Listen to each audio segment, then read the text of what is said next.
आणि आता राजकीय टॉपने आपण बातम्या बघूयात।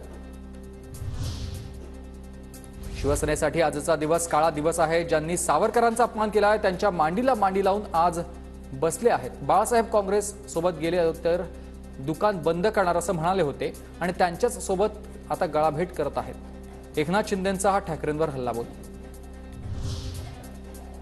इंडिया आघाडीकडे सर्व इंजिन एकही बोगी नाही। राहुल गांधींच्या न्याय जोडो यात्रेवरून देवेंद्र फडणवीसांची इंडिया आघाडीवर टीका। मुख्यमंत्री एकनाथ शिंदेंच्या उपस्थितीत नंदुरबारच्या ठाकरे गटातील विधान परिषद आमदार आमशा पाडवींचा पक्षप्रवेश। शिंदे साहेब चांगलं काम करत आहेत त्यामुळे शिंदे साहेबांसोबत आलो, पाडवींची प्रतिक्रिया। कल्याण लोकसभेत ठाकरे गटाला मोठा धक्का। ठाकरे गटाचे कल्याण जिल्हा प्रमुख चंद्रकांत बोराडेंसह अनेक पदाधिकाऱ्यांचा शिंदे गटात प्रवेश। आरएसएसच्या सहकार्यवाहपदी दत्तात्रय होसबळे यांची पुन्हा निवड। 2024 ते 27 या कालावधीसाठी निवड।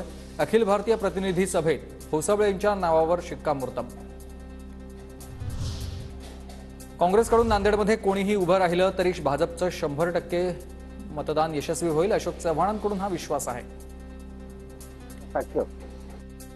देशातल्या लोकांचा एकंदरीत कल जर पाहिला तर निश्चितच भाजप आणि भाजपाच्या बरोबर असलेले मित्र पक्ष यांचं बहुमत देशामध्ये निश्चित।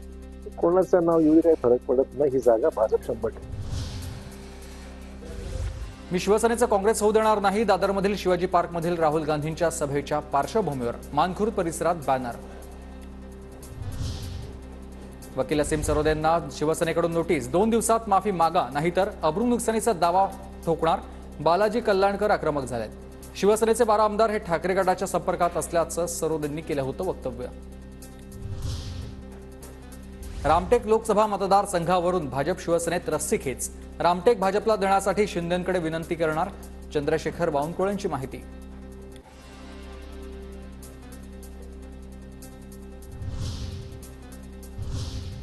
आणि ते घेते एक छोटासा ब्रेक।